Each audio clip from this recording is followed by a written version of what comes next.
அனைவருக்கும் வணக்கம். நம்ம டெய்லியும் டிஎன்ஏல முக்கியமான ஆர்டிகல்ஸ் பற்றி பார்க்குறோம். இன்னைக்கு என்ன ஆர்டிகல்ஸ் இருக்குது அப்படிங்கிறத பார்ப்போம். முதல்ல பார்த்தீங்கன்னா பிளாக் அவுட் டைம் என்றால் என்ன? பிளாக் அவுட் டைம் அப்படிங்கிறது பார்த்தீங்கன்னா நம்ம சமீபத்தில் பார்த்தோம்னா இன்டர்நேஷனல் ஸ்பேஸ் ஸ்டேஷன்லேருந்து நம்மளோட சுனிதா வில்லியம்ஸ் அவர்கள் பூமிக்கு திரும்பி இருப்பாங்க.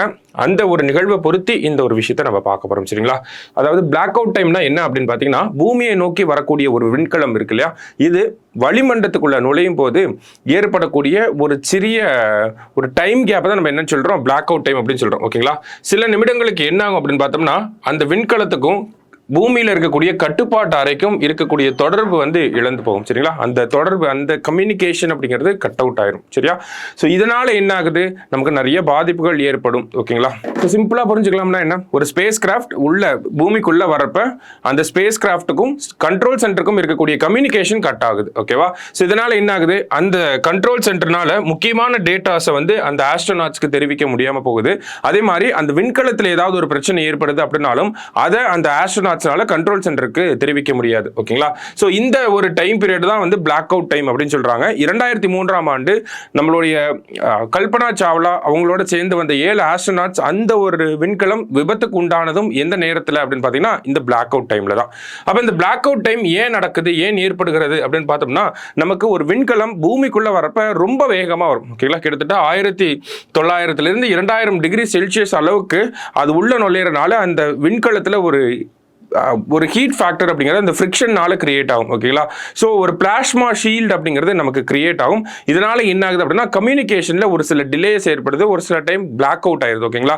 கொஞ்ச நேரம் உள்ள வர்றப்ப கரெக்டாக என்ட்ரி அப்போ இவ்வளோ இந்த பிளாஸ்மா ஷீல்டு கிரியேட் ஆகிறதுனால நமக்கு கம்யூனிகேஷன் கேப் அப்படிங்கிறது வர ஆரம்பிச்சிருது. அப்புறம் உள்ள வர மறுபடியும் அந்த கம்யூனிகேஷன் ரீபூட் ஆயிரும். பட் ஸ்டில் அந்த கொஞ்ச நேரத்தை என்னன்னு சொல்றாங்க அப்படின்னா பிளாக் அவுட் டைம் அப்படி சொல்றாங்க. சரியா?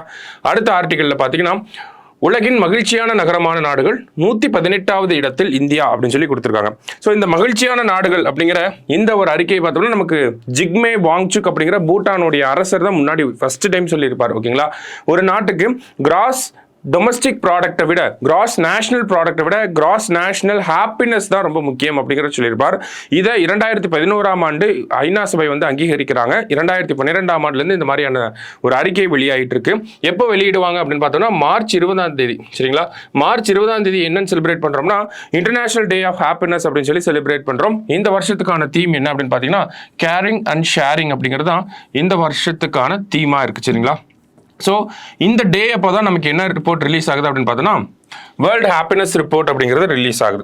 ஸோ இந்த வேர்ல்டு ஹாப்பினஸ் ரிப்போர்ட்டில் டாப் கண்ட்ரியாக யார் வந்திருக்காங்க அப்படின்னு பார்ப்போம். டாப் கண்ட்ரி யார் அப்படின்னு பார்த்தோம்னா, ஃபின்லாந்து தொடர்ச்சியாக 8வது முறையாக இந்த நாடு தான் முதலிடத்தில் இருக்காங்க.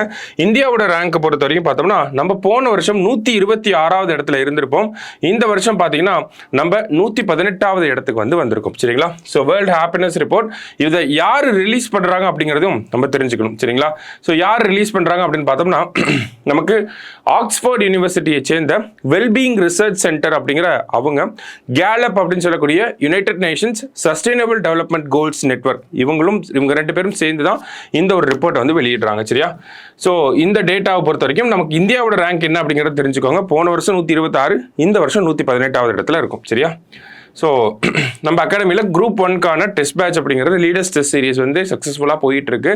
ஸோ இந்த டெஸ்ட் பேட்ச் பொறுத்த வரைக்கும் பார்த்தோம்னா, கோர் சப்ஜெக்ட்ஸ்லேருந்து கொஸ்டின் இருக்கும், பாலிசி நோட்ஸ்லேருந்து கொஸ்டின் இருக்கும், கரண்ட் அஃபேர்ஸ்லேருந்து கொஸ்டின் இருக்கும், மென்டல் அபிலிட்டிலேருந்து கொஸ்டின் இருக்கும். இது எல்லாமே ஒவ்வொரு டெஸ்ட்லையுமே நமக்கு இருந்துட்டு இருக்கும். சரிங்களா? ஸோ ஜாயின் பண்ணணும்னு நினைக்கிறவங்க ஸ்க்ரீனில் தெரியுற நம்பருக்கு காண்டாக்ட் பண்ணிக்கோங்க.